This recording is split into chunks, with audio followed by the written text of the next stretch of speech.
नमस्कार, स्वागत है आपका सीएनबीसी आवाज मोतीलाल ओसवाल स्टूडियोज में। मैं हूं मनीषा गुप्ता और आज की हमारी कमोडिटी राउंडअप की टॉप हेडलाइंस में यहां पर नोटिफिकेशन है जो सरकार की तरफ से कल आया है, जहां पर सोना जिस तरह से भारत में इंपोर्ट किया जाता है उस पर हमने एक बड़ा कदम भारत की तरफ से आता हुआ देखा है। तो रिस्ट्रिक्शंस अब यहां पर लगती हुई नजर आई हैं। तो अगर import of palladium, rhodium, iridium alloys जो हैं, अगर ये 1% से कम सोना खरीदते हैं तो ही इन्हें इस तरीके से इंपोर्ट किया जा सकता है। ये सारा काम किया गया है प्लग इन करने के लिए। जिस तरह का कदम हमने काफ़ी सारे इंपोर्टर्स को यहाँ पर उठाता हुआ देखा, जो सोने को इन एलॉयज के गाब में लेकर आ रहे थे। इन सेंस ऑफ इसे स्मगलिंग भी कहा जा सकता है और इन सेंस ऑफ लिक्विड और केमिकल्स भी ये भारत में आता हुआ नजर आ रहा था। तो उन सभी के ऊपर एक बड़ा कदम यहाँ पर सरकार की तरफ से है और वो नोटिफिकेशन हमने कल आता हुआ देखा। इसके क्या मायने हैं, इस पर करेंगे चर्चा। साथ ही बात करेंगे सोने की, जहाँ पर ये हफ्ते गिरावट के साथ यहाँ पर कारोबार है। 3 हफ्ते की तेजी के बाद ये वीकली क्लोजिंग जो है सोने की, वो ऑन द वीकर साइड है। यहाँ से अगले हफ्ते के लिए कैसे प्राइसेस रह सकते हैं, इस पर भी होगी बात। साथ ही बात यहाँ पर करेंगे कॉटन की, क्योंकि ईयू डिफॉरेस्टेशन की बात की जाए या टैरिफ्स की बात की जाए, एक इम्पैक्ट हमने कॉटन पर भी आता हुआ देखा है। आगे जाकर कैसे रह सकते हैं हालात, इस पर भी होगी चर्चा। इन सब पर बात करने के लिए हमारे साथ हैं मेटल फोकस के principal consultant South Asia Chirag Sheth, energy expert Narendra Taneja, Kotak securities से Kainat Chandwala and Cotton Association of India के प्रेसिडेंट अतुल गनात्रा। लेकिन सबसे पहले बात यहाँ पर सोने की कर लेते हैं। चिराग, जिस तरह से हमने पहले तो प्राइसेस में मूवमेंट आते हुए देखी है, उसे कैसे देखते हैं आप? क्योंकि ऑलमोस्ट 3300 के आसपास के लेवल्स अब यहाँ पर हैं। वो सारा जियोपॉलिटिकल प्रीमियम, टैरिफ प्रीमियम इन सम सेंस सोने से हटता हुआ नजर आया है। जी देखिए, मैंने क्या ऑब्वियसली सोने में हमने पिछले 2-3 हफ्तों में बहुत ज्यादा उठापटक आते हुए दिखाई दी है और हमने अच्छी खासी रैली भी देखी है। अब थोड़ा बहुत प्रॉफिट बुकिंग आते हुए दिखाई दे रहा है। हमारा मानना है कि शायद देखिए वोलेटिलिटी बरकरार रही सोने में, बट ओवरऑल हमारा जो रुझान है वो ऊपर तक है। हमारा मानना है कि इस साल आपको 3700 टू 3800 तक के लेवल्स भी देखने को मिल सकते हैं, बट वोलेटिलिटी के लिए बरकरार है, क्योंकि यहाँ पे इशू ये हो रहा है कि सोना अब ज्यादातर न्यूज ड्रिवन है। तो जब जब कुछ न्यूज आएंगे या उसके विपरीत कोई न्यूज आएंगे तो आपको करेक्शन आते हुए दिखाई देगा। बट ओवरऑल हमारा मानना है कि साल के अंत तक आपको 3700 से 3800 के दाम देखने को मिल सकते हैं। चिराग, जो ये करेक्शंस आ रही हैं और जैसे कि आपने कहा आती भी रहेंगी, कहां तक ये सपोर्ट आता हुआ देखते हैं? अब देखिए, शायद 3300 पे मार्केट शायद थोड़ा बहुत सेटल होते हुए दिखाई देगा, क्योंकि फिर वापस इन्वेस्टमेंट डिमांड आ जाएगी। क्योंकि पिछले या ये हमने देखा है कि 1-1.5 महीने में जो रैली आई है उसमें ज्यादातर पार्टिसिपेशन नहीं हुआ है, फिजिकल डिमांड इतनी नहीं रही है स्ट्रांग। तो हमारा मानना है कि शायद यहाँ पे जो करेक्शन आएंगे तो फिजिकल डिमांड मार्केट में आती हुई दिखाई देगी। यानी कि जो ये मुनाफा वसूली या बिकवाली भी आई है, यहाँ पर भी बहुत बड़ी आपने पार्टिसिपेशन आता हुआ नहीं देखा। आप कहेंगे लोअर वॉल्यूम्स पे ये सारी मूवमेंट है? बिल्कुल, on in the physical market at least यहाँ पे वॉल्यूम्स बहुत ही कम है। आप अगर देखेंगे जितने भी की फिजिकल मार्केट्स है वहाँ पे डिस्काउंट चल रहा है, क्योंकि ओवरऑल जो डिमांड है बार्स को लेके, किलो बार्स को लेके, लार्ज बार्स को लेके या इवन इन्वेस्टमेंट प्रोडक्ट्स के लिए वो कहीं वीक है।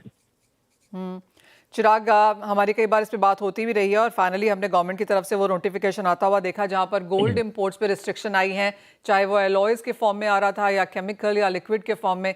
इसे कैसे रीड करते हैं?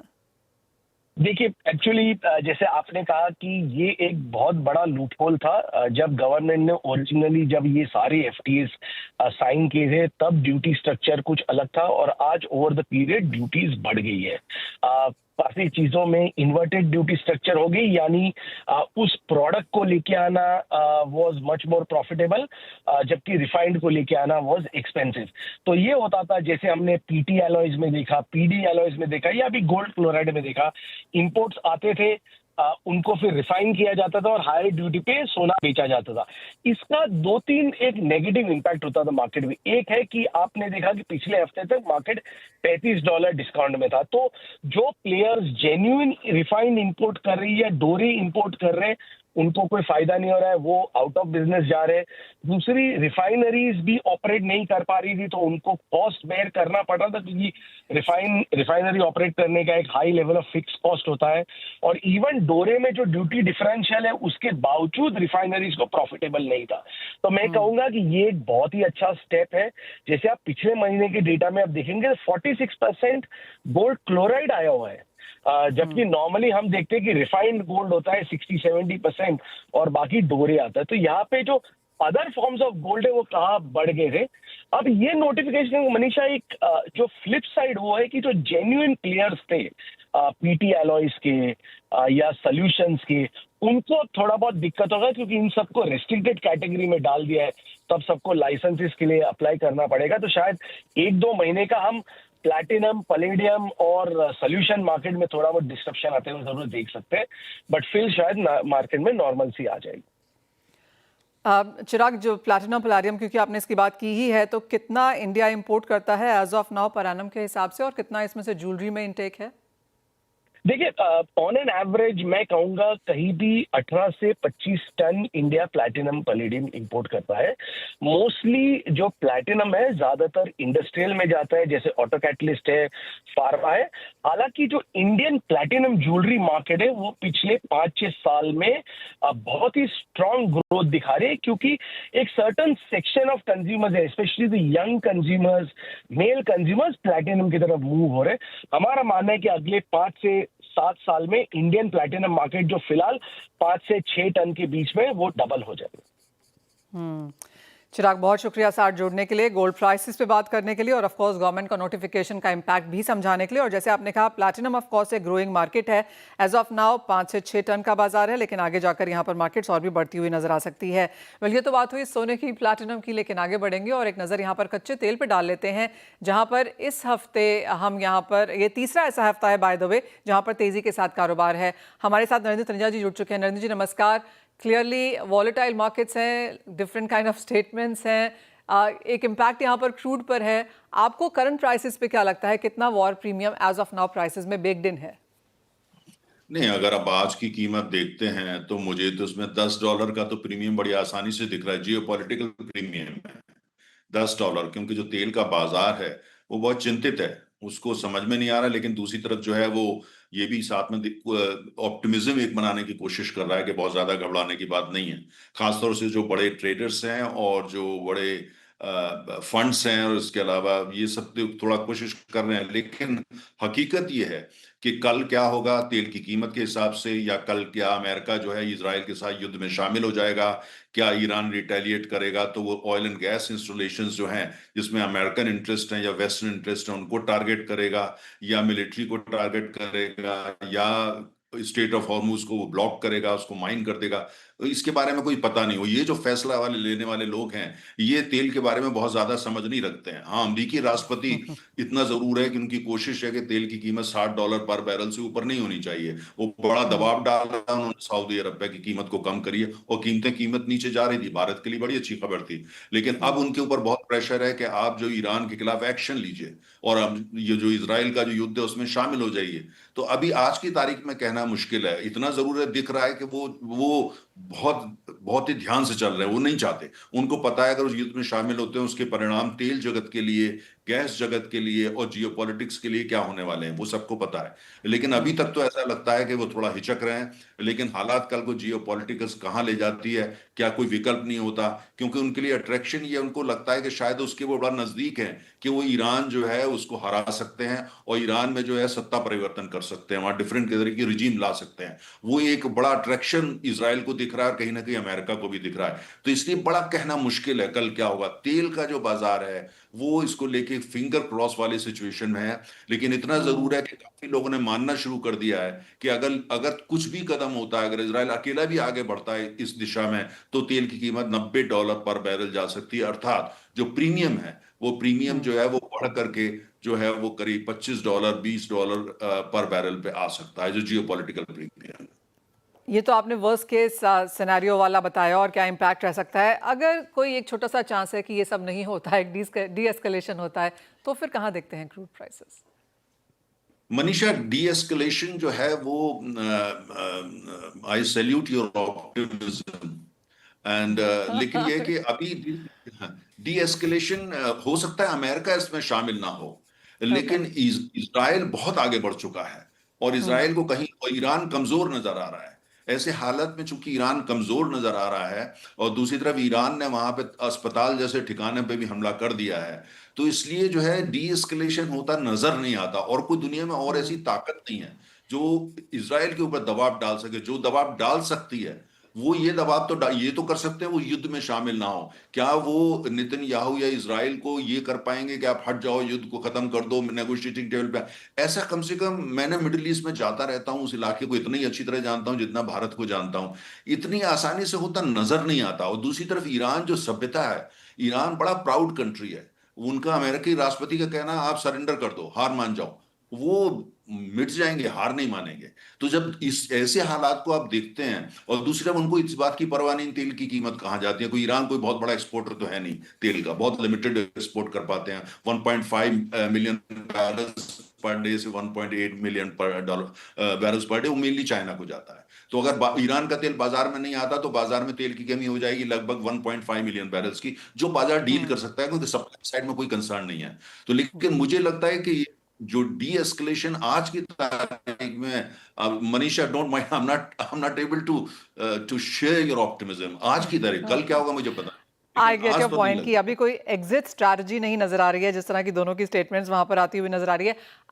इंडिया इम्पैक्ट आप कैसे देखते हैं? ऑफ कोर्स चाइना ने तो इस युद्ध से पहले ही बहुत क्रूड खरीद लिया था पिछले 2 महीने का, अगर हम डेटा देखें तो, लेकिन इंडियन स्ट्रैटेजी आपको कैसी दिखती है? देखिए, हमारा तो आप देखिए कि 8.9 मिलियन बैरल्स हम पर डे कंज्यूम कर रहे हैं आज की तारीख में। मतलब तेल तेल की हिस्सेदारी है हमारी, जो जो जितना हम इंपोर्ट करते हैं, और 5.5 million barrels per day consume कर रहे हैं। ऐसे हालात के अंदर जब हम इतनी भारी मात्रा में तेल का आयात करते हैं, हमारे पास कोई विकल्प नहीं है। चाइना के पास स्टोरेज बहुत ज्यादा है, वो स्टोरेज को खाली स्ट्रेटेजिक स्टोरेज नहीं बल्कि उसको जो है ट्रेड के लिए भी यूज करता है। अमेरिका के पास भी बहुत है, हमारे पास 13 दिन का स्टोरेज होता है। वो स्ट्रेटेजिक है, इसलिए नहीं कि हम उसको एकदम खर्च करना शुरू कर देंगे। तो हमारे पास बहुत ज्यादा विकल्प नहीं है। पहली बार हम इतना ज्यादा तेल रूस से खरीद रहे हैं क्योंकि सस्ता हमको मिल रहा है। इतना जरूर है, अब हमारी कोशिश शुरू हो गई है कि अगर मान लिया मिडिल ईस्ट का ऑयल नहीं आ पाता, इराक का, सऊदी अरब का, कुवैत का, तो और जगह से तेल लेके आए। तो 20% अगर स्टेट ऑफ हॉर्मुज बंद हो गई या ब्लॉक हो गई या माइन हो गई और 20% तेल बाजार से गायब हो गया, तो कीमत तो फिर तो पहुंच जाएंगी 140 से $150 पर बैरल। तो ऐसे में भारत के पास बहुत ज्यादा विकल्प नहीं है। हमारी स्थिति आज ऐसे है कि हम ऐसे हवाई जहाज में बैठे हैं जो 40,000 फीट उड़ रहा है ऊपर, और मैसिव टर्बुलेंस आ जाती है। तो आपके पास कोई बहुत ज्यादा विकल्प नहीं है सिवाय इसके कि आप ये कोशिश करें कि जल्दी टर्बुलेंस खत्म हो जाए। और जैसे आपने कहा, मैं अब ऑप्टिमिज्म लेके बैठी ही हूँ कि शायद यहाँ पर कुछ बेटर टाइम निकलते हुए नजर आए। बहुत शुक्रिया नरेंद्र रंजन जी, एज थैंक ऑलवेज, यू। आपका साथ जुड़ने के लिए, और आप लाइव आके जुड़ें क्योंकि आपसे ऐसे बात करने में ज़्यादा इंटरेस्टिंग लगता है। थैंक यू हम मनीषा। एक ब्रेक के लिए रुकेंगे, लेकिन जाते हुए आपको बता दें कि कल इंटरनेशनल योगा दिवस है और CNBC आवाज़ भी योग दिवस को सेलिब्रेट कर रहा है। आपको कुछ इसकी झलकियाँ दिखाते हैं।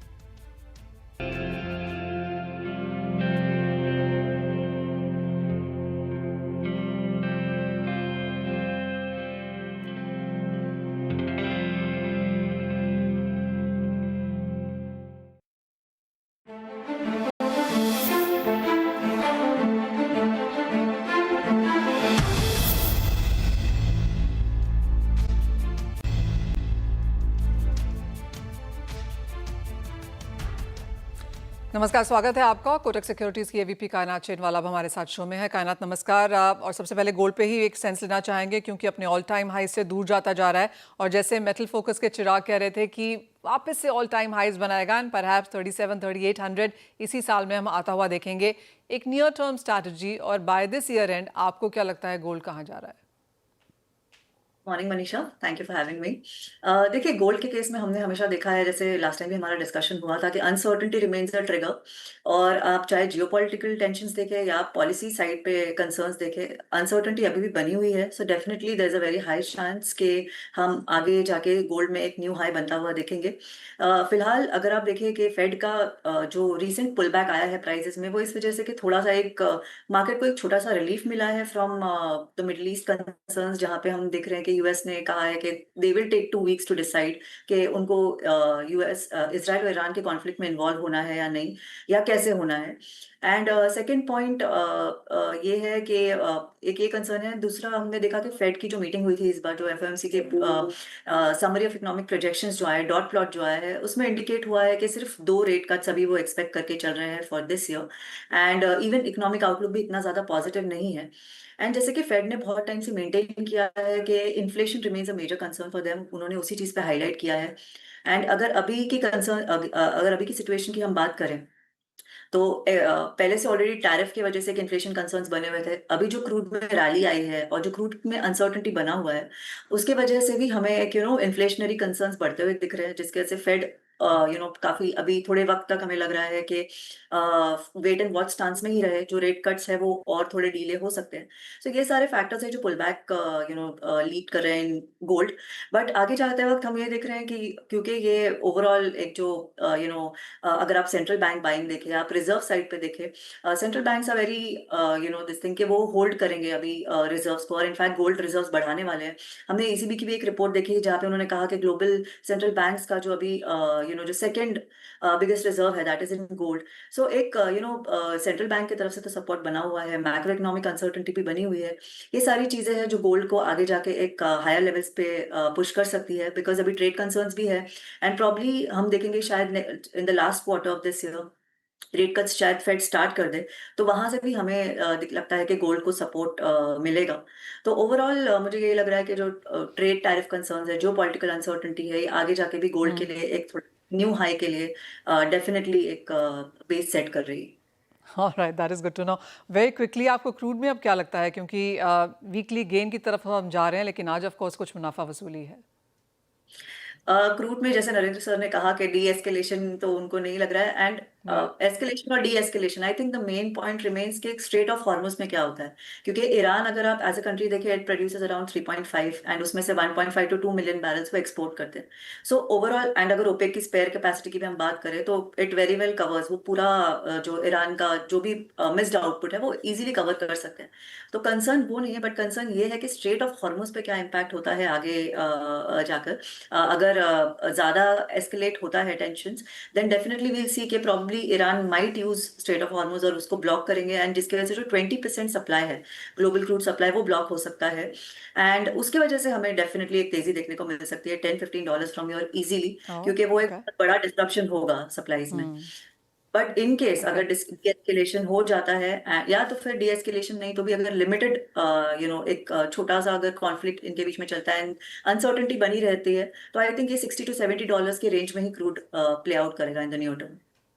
Point taken. कायनात, एज ऑलवेज बहुत शुक्रिया साथ जुड़ने के लिए, गोल्ड सिल्वर एंड क्रूड पे अपनी राय भी देने के लिए। वेल, इसी के साथ इस कार्यक्रम में फिलहाल इतना ही समय है, लेकिन जाते जाते आपको बता दें कि गोल्ड इस साल का one of the best performing asset classes है। तो तैयार हो जाइए, क्योंकि हम आपके लिए लेकर आए हैं एक धमाकेदार live webinar, gold master class. 21 जून को होने वाले इस वेबिनार में हमारे एक्सपर्ट्स आपको बताएंगे सोने में ट्रेडिंग और निवेश की नीतियां, वो भी रियल केस स्टडीज के साथ, और आपके सभी सवालों के जवाब भी मिलेंगे, चाहे बात हो सोना कहाँ और कितना कैसे रख सकते हैं, गिफ्टिंग पर टैक्सेस, पोर्टफोलियोज में सोने का हिस्सा, या फिर पुराने और नए ज्वेलरी पर जीएसटी के नियम। सोने से जुड़े हर सवाल का जवाब इस वेबिनार में, तो देर ना करें, अपनी स्क्रीन पर दिख रहे लिंक पर रजिस्टर करें और बने गोल्ड मास्टर क्लास का हिस्सा।